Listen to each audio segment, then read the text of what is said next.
అప్పట్లో ఆయన అక్రమ సంపాదన కోసం అంటే కిడ్కో ప్రో ద్వారా లబ్ధి పొందటం కోసం అక్రమంగా పర్మిషన్స్ మరీ ముఖ్యంగా మైన్స్లో ఇటువంటి వాటిల్లో వాళ్ళకి ఇష్టమైన వాళ్ళకి పర్మిషన్స్ ఇచ్చే విషయంలో అధికారులను ఉపయోగించుకొని అంటే అంటే అవుట్ ఆఫ్ ది వే రూల్స్ని అతిక్రమించి లబ్ధి పొందినట్టుగా వెలుగులోకి వచ్చింది.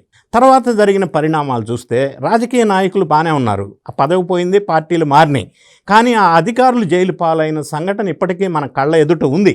సీనియర్ ఐఏఎస్గా పేరున్నటువంటి శ్రీలక్ష్మి జైలు జీవితం గడిపి బయటికి వచ్చి ఆమె పరిస్థితి ఏ విధంగా ఉందో మనం చూసాం. ఆ పరంపర కొనసాగిస్తూ వాళ్ళ కొడుకుగా రాజశేఖర్ రెడ్డి కొడుకుగా జగన్ రెడ్డి గారు రాష్ట్రాన్ని పరిపాలించిన కాలంలో అదే పరిస్థితిని కొంత పెంచి పోషించాడు అని చెప్పవచ్చు.